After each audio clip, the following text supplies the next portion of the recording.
Hey, welcome to the show. My name is Tony Glasgow, and I'll be your host. And today we're going to be talking with Dontonio Jordan, one of the local trainers and coaches of the youth sports leagues around here in our area. But first of all, I'd like to give a shout out to our featured business of the week, which is Clutch Designs. And Clutch Designs is the official outfitter of my show, and they have exactly what you need, from t-shirts to hoodies, team uniforms and casual polos. Printed vinyl and all the other styles of printing is what my man Brandon specializes in. His name is Brandon Hewlin. He's a local guy as well. He's from Denton. I've seen a lot of his work. I know him personally. I've seen a lot of his work, and I'm just really amazed at what he can do. The popular thing now is printed T-shirts. Pretty much anything that you want to get printed on a T-shirt, you can. Anything from like the 80s cult classics, Mr. T or Fred Sanford or anything right now today. He can specialize in that. In fact, I'm going to challenge you to come up with something that you think he won't be able to do.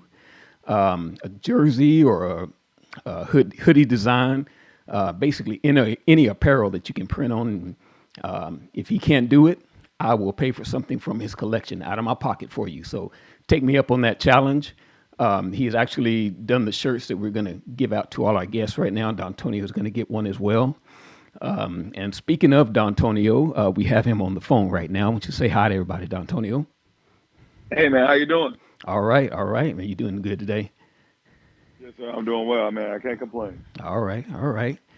Well, I wanted to have you on because I've known you for a little while, and I just wanted to give you a little prop and let everybody know exactly what you do, because you're very successful. You've had successful football teams. You had your successful training program. So why don't you start off by giving just a little background of where you came from and what you're doing? Yeah, man. I really appreciate it, man. I actually went here to Lake Dallas for high school wise. Was born in Arkansas, came out here, grew up in Lake Dallas area, went to high school out here. Ended up, I was a three sport athlete, so I played football, ran track, and played basketball too. Okay. Ended All up, right. deciding to just stick to football after a while, and figured that's where I would go the furthest at. So I just went ahead and stuck to that. Ended up getting a scholarship to Stanford University. All right. Um, Yeah. went there, went there, grew up a lot, man. I wouldn't take it back for the world. Probably wasn't as successful as I wanted to be as far as football goes, but definitely got a lot of nuggets and whatnot that I was able to bring back. And after that, after Stanford, I went and got my master's at San Jose State. Tried for one more year of Okay. football, got another injury and whatnot. Went to San Jose State and got my master's. And then that's really when I decided I want to come back and, again, like I said, give all the nuggets that I learned in college for those really 6, 7 years I was in college, Right. 6 years really, and give that back to the kids here that I knew. So I think it's been very fruitful since then for sure. All right. Well, that's an interesting story, interesting road. So I know Stanford is a pretty cool place. I mean, California itself is really nice out there. So Mhm. let me ask you, what was the coolest part of your college experience? I would probably say, man, we went to Rose Bowl, so I think it was kind of cool Oh, say that that if again. this sounds I didn't catch. You said something about roll. I didn't catch how many. What'd you say? Yeah, we went to three Rose Bowls, man. I Oh, got the pleasure to go to three Rose Bowls, and I guess that's the awesome. coolest part wasn't just the Rose Bowls. The coolest part was how, like, I wouldn't say boring. I won't say boring, but like we went to Disneyland every time we went to the Rose Bowl. So Yeah. like Disneyland became kind of boring because we went freaking year. Every year we went to the Rose Bowl, we went to Disneyland. So it was like, Yeah. we're going to Disneyland again. So it was Again. just cool that that got to be something that was kind of expected and almost became kind of moot. Like, all right, we're doing this year. Oh, okay, we're going to the Rose Bowl again. Yeah. But it was so cool being there every single time for sure. Well, I would imagine. I mean, because the Rose Bowl has got to be, in my opinion, it's the top five sports venue in the United States. So just what was that like? I mean, for all these old guys like me, I had dreams of doing something like that, and these young guys, I know they have the dreams of doing something like that. So what was that like? Just coming down that tunnel and running out that Rose Bowl, that historic Rose Bowl. Man, it's as you kind of said, it's a marvel of these, as far as these football. It's just a different feel. It probably I don't know how many is seats. I think I've been in other stadiums that have sat more, and there are probably more people, but Yeah. it's just hard to explain. It's just you can almost feel, all the history there and all the games Yeah, that I for used to sure. watch as a kid there. And Texas and USC back in the day, I believe that was the Rose Bowl and probably one of the greatest ever. Like that was, being in that same place is insane. Yeah. So Yeah. yeah, man. I can't even imagine that. That's that's beyond my belief. Played ball in high school and stuff, and I really wanted to go to USC. That was my original plan, and things just kind of Yeah. came up and got in the way. But man, if I would have had that chance to play in that, I don't know if I could have contained myself. So that's an Coliseum awesome is a different experience. experience too, man. The Yeah, Coliseum is a great one as well, for sure. yeah. All right. Well, I mean, with three Rose Bowls, y'all had to have a pretty stacked team. You have any notable teammates that we might know about? Yeah, man, I got to play with Christian McCaffery. That's the most Oh notable yeah, one that offensive player of the year this year. Great right. player. He really, that guy. He really had an impact on me and just how to lock in. He came in locked in, so he kind Yeah, of was infectious in that manner to everybody else. yeah. Man, so Christian Bobby Okereke is another one. Oh He's yeah. a Pro Bowl type linebacker right now for the Giants. Got to play Ty Montgomery. He's with the Patriots right now. Hmm. I'm missing a lot of names. I got to train with Andrew Luck. Sherman was there a year before me, so it's just a lot of different guys. I'm missing a lot. I'm missing quite a few right now that are in the pros right now Yeah. that have done their fair share. Austin Hooper, Zach Ertz. I mean, I could just keep going, but got to play with a lot of great guys that taught me a lot of great lessons in just how they go about their business on and off the field. So Yeah. a lot of good names, man. Yeah. With that type of talent, man, you can't help but glean some of that from him. And I see Of that you course. you brought some of that back with you. So let's get into after college. What you been up to since college? Yeah, man. So like I was kind of segueing into earlier is came back here. It was really I had to make if I wanted to stay out in the Bay Area and kind of get a tech job and live that type of life, or do I want to come back and kind of have an impact? And how can I impact? Have my own impact? My parents have had the track organization for a long time, but Yeah. I wanted something similar to that. That could also be my own niche as well. So definitely came back. Knew we had guys like Corbin, Peyton, Eli, et cetera, that I knew before I went to college. Hmm. Wanted to come back and kind of give them a head start as to what's going to come in college because I think that's what I didn't have in high school. Had everything, had a great support system, everything like that. But I didn't have anybody that was close enough to tell me what to expect immediately when I get there. And I think that's been, I think it's had an impact because we've had a few freshman All Americans and whatnot since I've come back. I'm not saying it's because of me, but I do think kind of giving them the nuggets of what to expect when they get there has definitely played a part in their success. Yeah, absolutely, man. And to be honest, the reason for this podcast is to give these young men a chance to be in front of a mic before they actually get in front of the real deal. You know what I mean? Because Yep. Yep. that's going to happen. I mean, where we are, this area where we are, there are going to be reporters, there's going to be coaches, going to be scouts that's going to be coming at them, and they need to know how to handle themselves. And that's one of my goals is to just give them a little bit of training, even if it's one time. They come on the show here just one time. A little bit of training helps a Yeah. lot. A lot. It goes a long way, man, for sure. Yeah.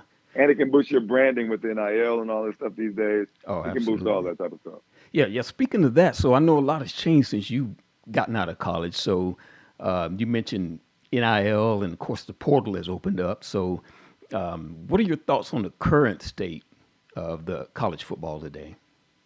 I think it's in a different state. Everything has positive and negative, no matter, this depends on where you're looking from. Yeah, Um, yeah, but I do think, the NIL space has created to where everything it's year by year now. So yeah, it's not like the old days. Like you come to school, you're usually going to be there for 4 years. You might not play, but I think if I'm not mistaken, back in the day, it wasn't legal as far as the NCAA goes for you to just take away somebody's scholarship. I think they had to do something to get it taken away. I don't know if it's the oh same yeah, anymore. yeah, So everything's a little bit more, year by year. you might have a different roster. You might have guys, we've seen people transfer 2 and 3 times in their career now, for NIL and just for other reasons entirely too. And I know now they're coming up, with stuff like changing the rules up as far as guys having communications in the helmet like that. That's different. That's coming. That's coming now. So I think they're really trying to make it to where college is as close to the pros as possible as far as the structure and the and all that stuff goes. So I think we're heading in a different direction, but I'm liking where it's taking us. It's making these kids, unfortunately, they're not going to be quote unquote kids as much when they're younger. They have to grow up now. You have to be ready to play immediately if you want to really set yourself up, right? Not only for NIL, but for playing time and just wherever you're going, you want to make an immediate impact, whether or not it's for money or not. You want to be sure that you can come in and play immediately. Yeah. So I think that's really one of the big things that's changed nowadays. Yeah, and a thing that's not concerning to me, but something that I'm having to think about, that we're having to think about as my son gets a little bit older, is these kids are expected to be older and more mature than they are, but these coaches also have to be a little bit more responsible as well. How do you think coaches are handling that from what you've seen? Yeah, it's some are handling it great, some are loving it, some I think are going to take at the same time, with all of this new stuff and the NIL and all these high school kids being, valuable now, there's bad guys that come behind that. There's guys that are trying to capitalize and handle those kids, for lack of a better word. So I think some coaches are more so, I won't say scared, for lack of a better word, but they don't want kids to be subjected to that. And I get it. But I think some are doing a good job of kind of collaborating with guys that have connections that they might not, or connections that they both might have. They're collaborating and helping these kids get more opportunities, because we do have to work as a team now to get these high school kids to where they need to be, because the transfer portal, like you said, is here. And a lot of teams and the coaches would rather take a guy that's a junior and that's been there before than, a high school kid with disciplinary issues or whatever it may be. They're just not developed enough physically, whatever it might be. Some schools are different. I'm not saying that's for all schools, but I think we're doing a good job, but we could be doing better overall, working together. Yeah. All right. Well, so I'd like to switch gears a little bit. So right now you're the coach of non-4 Elite, and we've seen them play, and Corbin's played with them a little bit off and on. So you've been very successful with them. That organization has grown a lot. So without giving away your game plan, of course, or your attack, tell me what your approach is leading up to the game, and also making in-game adjustments. I would say comfort is one of my biggest things. Psychology guy, so I always like to be very aware and kind of sit back and study the kids and see, what routes they're most comfortable running, what positions, as far as like inside, outside receiver, it could be on defense. Is this kid a safety or a corner? Where does he feel more comfortable? I don't care where I think he plays better at. Where is he more comfortable? It's usually the same answer. But yeah, getting these kids to be comfortable out there playing. And then also within that, okay, you're comfortable in that position. How can we create a mismatch in that position? Are you a mismatch in that position? Always looking for mismatches, and, who might run the best dig route? Who runs the best corner route? I would like my guys to be able to run all the routes the same, but that's not realistic. There might be some guy that can run every route in the route tree plus double moves, et cetera, et cetera. And there might be one guy that runs a corner really well that I want to run this corner. So it's just a matter of, putting guys in place. I like the term of chess when it comes to football, because it's definitely true. Human chess, like getting guys kind of being 2 moves ahead. All right, this guy is, I'm going to run this play right now just to set up this double move for later with this guy. I know this. So it's just, that's my approach. I like to make sure the guys are comfortable and they play. I know for a fact when I played football back in the day, in college, I was always best when I was comfortable, when I knew the playbook, when I knew I was best at this route, this side of the field, running this route, whatever it may be. Again, comfort, I guess, would be my number one word when it comes to my approach, play calling. Yeah, and when you mention comfort like that, the person that comes to mind in the pros is Randy Moss. Was he always looked so comfortable? I mean, he would Yep, be on a, you know, 30-yard route downfield. He's running. You wouldn't know the ball's coming the way he's running. You know, he's got his hands so exactly. relaxed. You know, because he knows what he's doing. He knows his route. He was comfortable with that from start to Yep, finish. Yeah.